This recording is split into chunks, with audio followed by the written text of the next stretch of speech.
पंजाबी भाषा में एक टप्पा है जिसमें एक प्रेमी अपनी प्रेयसी से कहता है, कच्ची कंध उतकाना ए मिलना ता रबनू है, तेरा प्यार बहाना है। अर्थात कच्ची दीवार पर कौवा बैठा है और मिलने आत्मा से तेरा प्यार बहाना है। भगवान लौकिक प्रेम अलौकिक प्रेम का साधन है, कृपया समझाएं।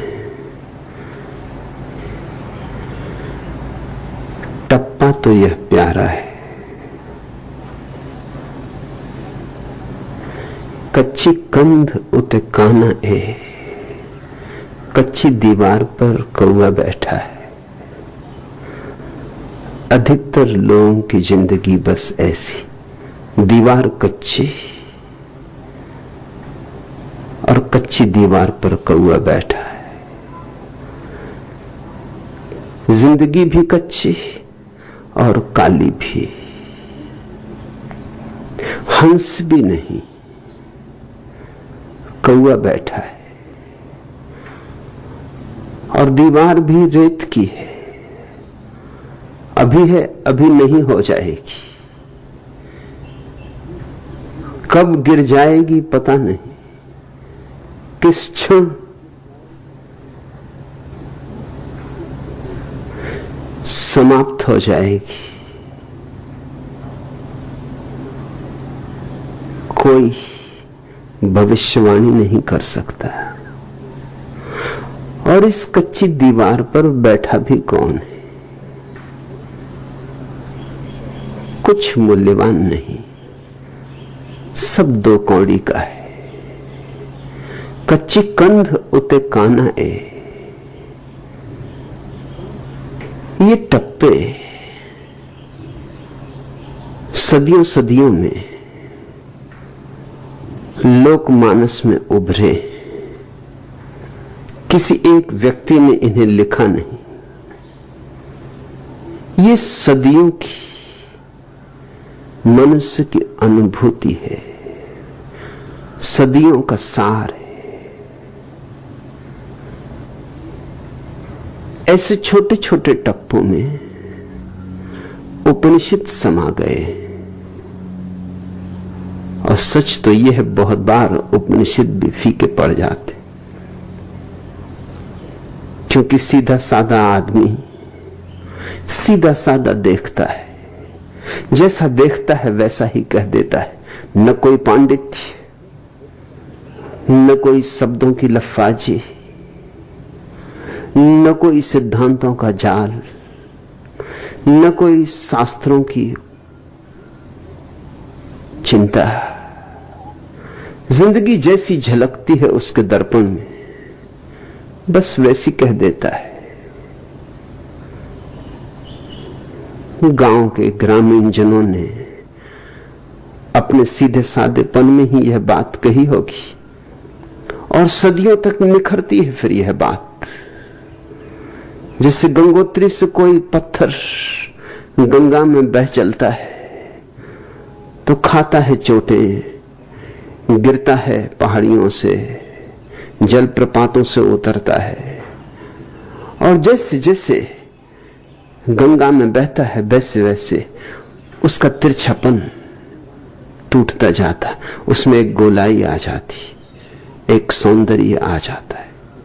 वैसे ही पत्थर तो गंगा में सरकते सरकते शिवलिंग बन जाते, अपूर्व सौंदर्य को उपलब्ध हो जाते, ईश्वरीय हो जाते, परमात्मा की प्रतिमा बन जाते। ऐसे ही ये टप्पे हैं, सदियों तक बहते रहे हैं मनुष्य की चेतना की गंगा में। इनमें माधुरी भी आ गया, इनका तिरछापन भी कट गया। सिद्धांत जब नए नए जन्मते हैं किसी विचारक में, तो उनमें थोड़ा तो तिरछापन होता है, थोड़ा अहंकार होता है, अकड़ होती, मैं सही दूसरा गलत, ऐसी भ्रांति होती। लेकिन इस तरह के टप्पे किसी ज्ञानी से नहीं जन्मे, किसी व्यक्ति के हस्ताक्षर नहीं है इन पर, इन्हें किसी ने बनाया नहीं है, ये बने हैं। इनका विकास नैसर्गिक है, इसलिए सरल तो बहुत, सीधे तो बहुत, पर रसपूर्ण भी उतने। कच्ची कंध उते काना है, कच्ची है दीवार और दीवार पर कौआ बैठा है। कैसी प्यारी बात, और किसने और कितने प्यारे ढंग से कह दी, और सीधी साफ। न जैन धर्म आएगा, न हिंदू धर्म, न इस्लाम, धर्मों के पार की बात हो गई, शास्त्रों का अतिक्रमण हो गया। यही तो मामला है, इतनी ही तो बात है। ये जिंदगी की दीवार कच्ची है, बहुत कच्ची है। ये नाव कागज की है, इससे तुम भवसागर पार न हो सकोगे। लाख करो उपाय, यह तो डूबेगी डूबेगी, इसका डूबना सुनिश्चित है। इधर से बचाओ, उधर से बचाओ, बचाने में ही नष्ट हो जाओगे। नाव ही कागज की है, सिर्फ दिखाई पड़ती है कि नाव है। कोई धन पर भरोसा किए बैठा है, कैसी कच्ची दीवार है। कोई पद पर भरोसा किए बैठा है, कैसी कच्ची दीवार है। सिकंदर जब भारत आया और पौरुष युद्ध में हार गया, तो सिकंदर के दरबार में जंजीरों और बेड़ियों में बंधे हुए पौरुष को लाया गया। युद्ध तो सघन हुआ था। पौरुष कुछ सिकंदर से कमजोर आदमी न था, शायद ज्यादा बलशाली ही था, लेकिन भारतीय मूढ़ता के कारण हारा। भारत हमेशा अपनी मूढ़ता के कारण परेशान हुआ है। न तो शक्ति की कमी है, न सामर्थ्य की कमी है, लेकिन मूढ़ता शक्ति और सामर्थ्य के ऊपर ऐसी सवार है कि शक्ति को भी नष्ट कर देती, सामर्थ्य को भी विकृत कर देती। पौरुष हारा सिर्फ एक कारण से कि सिकंदर तो घोड़ों पर आया था लड़ने, और पौरुष हाथियों को लेकर युद्ध करने गया। हाथी बारात वगैरह के लिए अच्छे, साधु संतों की जमात के लिए अच्छे, किसी मेहनत की शोभा यात्रा निकल रही हो तो अच्छे, युद्ध के लिए बिल्कुल बेकार है। हाथी युद्ध के लिए बना नहीं, जगह ज्यादा घेरता है, मुड़ना हो तो भी स्थान चाहिए, और अगर विकृत हो जाए, विक्षिप्त हो जाए, जिसकी बहुत संभावना है, तीर चुभे, गोलियां छिदे, अगर पगला जाए तो फिर उसे होश नहीं रहता, फिर वो अपनी ही सेना को रौंद डालता है। और वही हुआ। घोड़े ज्यादा सजग, ज्यादा त्वरावान, गतिवान, थोड़ी जगह में घूम जाएं, थोड़ी जगह में मुड़ जाएं, शीघ्रता से पलट जाएं, बिजली की कौंध से लड़ें। बचाव आसान, आक्रमण आसान, और कोई खतरा नहीं कि अपनी ही सेना को रौंद डालें। ज्यादा सरलता से वश में किए जा सके। ये जो लड़ाई हुई, इसमें सिकंदर नहीं जीता, और पौरुष नहीं हारा, इसमें घोड़े जीते और हाथी हारे। मगर यही भारत का दुर्भाग्य है, आज भी हालत वही है।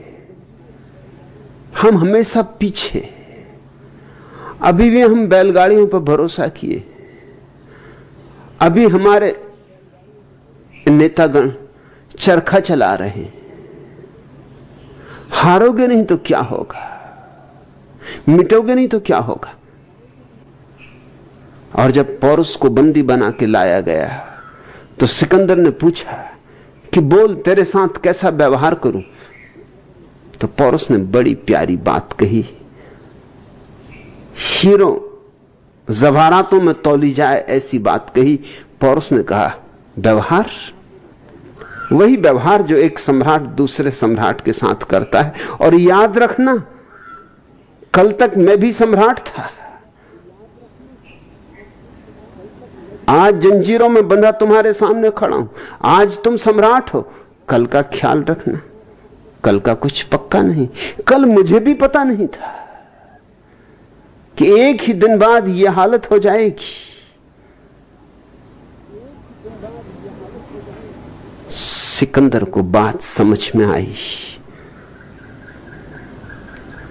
आंख बंद कर ली कहते हैं सिकंदर ने।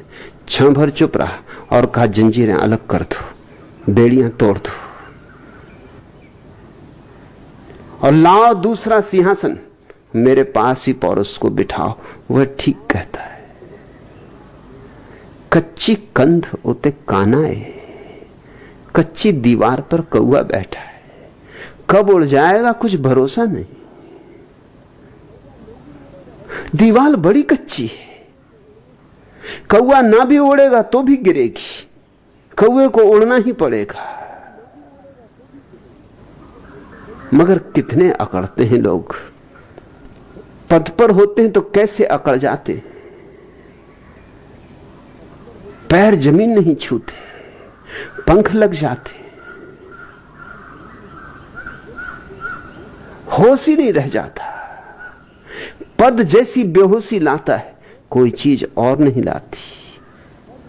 धन क्या पास हो, दीवाने हो जाते, जैसे सब पा लिया और सब यहीं पड़ा रह जाएगा, कुछ साथ ना जाएगा। जब बांध चलेगा बंजारा, सब यहीं पड़ा रह जाएगा। और सारी मेहनत जो इसे जुटाने में गई, पानी में गई। पानी पर लकीरें खींच रहे हैं लोग, पानी पर हस्ताक्षर कर रहे हैं लोग। चाहे जल पर हस्ताक्षर करो और चाहे सुमेरु पर्वत पर। कच्ची कंध उते कानाए, ये दीवार ही कच्ची है और इस कच्ची दीवार पर कौवा बैठा है। कौवा प्रतीक है चालबाजी का। लोकमानस में कौवा चालबाजी का प्रतीक है, बहुत चालबाज। कहते हैं कौवे की एक ही आंख होती मगर दोनों तरफ देखता रहता, एक ही आंख से, पक्का चालबाज है। काना है मगर दुनिया को धोखा देता दो आंखों का। उसी आंख से बाएं देखता, उसी आंख से दाएं, गटर पटर करता रहता है, यहां से वहां आंख को दौड़ाता रहता है। कौवा बहुत चालबाज है, बड़ा होशियार है। लोकमानस में कौवे का जो प्रतीक है वो चालबाजी का, बेईमानी का, धोखाधड़ी का, सार संक्षेप में कहो तो राजनीति का, कूटनीति का। इतनी कूटनीति, इतनी चालबाजी, इतनी बेईमानी, और हाथ क्या लगेगा, ये कच्ची दीवार। और अभी उड़े, अभी वक्त आ जाएगा, अभी खबर आती होगी कि बस समय समाप्त हुआ, कि अब चलो, कि यमदूत द्वार पर आके खड़े हो गए। 4 दिन की जिंदगी में कितना धोखा देते हो, कितनी बेईमानी करते हो, क्या पा लेते हो। हाथ क्या लगता है? कुछ भी तो हाथ नहीं लगता। हां, चालबाजियों में कुछ गंवा जरूर देते हो। वो जो सरलता लेके आए थे जगत में, वो गंवा देते। कच्ची कंध उते कानाए, कच्ची दीवाल पे कौआ बैठा है। मिलना ता रबनू है, और मिलना तो है परमात्मा से, उससे कम में दिल भरेगा नहीं। जब तक सागर ही बूंद में ना उतरेगा तब तक तृप्ति असंभव है। और तेरा प्यार बहाना है, यह समझ में आ जाए तो फिर प्यार में भी कोई कसूर नहीं। तेरा प्यार बहाना है। अगर तुम अपनी पत्नी को यूं प्रेम करो कि जैसे उसके माध्यम से परमात्मा को प्रेम कर रहे हो, तो कुछ हर्ज नहीं। यही मेरी शिक्षा है विनोद, यही मैं शिक्षा दे रहा हूं, यही समझा रहा हूं। प्रेम से भागो मत। प्रेम में तलाश करो कि वस्तुतः खोज क्या है, तो फिर तुम्हारे बेटे में, तुम्हारी मां में, तुम्हारी पत्नी में, तुम्हारे पति में, मित्र में उसी की तलाश चल रही। सुबह सूर्योदय जब हो और आकाश सुंदर बादलों से भर जाए और रंगीन चारों तरफ जैसे होली हो गई हो, ऐसी गुलाल उड़ने लगे सुबह के सूरज की, पक्षी गीत गाएं, फूल खिले, तब भी ख्याल रखना यह सौंदर्य उसका है। रात जब आकाश तारों से भर जाए तब भी ख्याल रखना ये आंखें उसकी। कोई बांसुरी पर जब गीत छेड़ दे और तुम्हारे प्राण जब नाच उठे तो याद रखना ये बांसुरी उसकी है, ये गीत उसका है।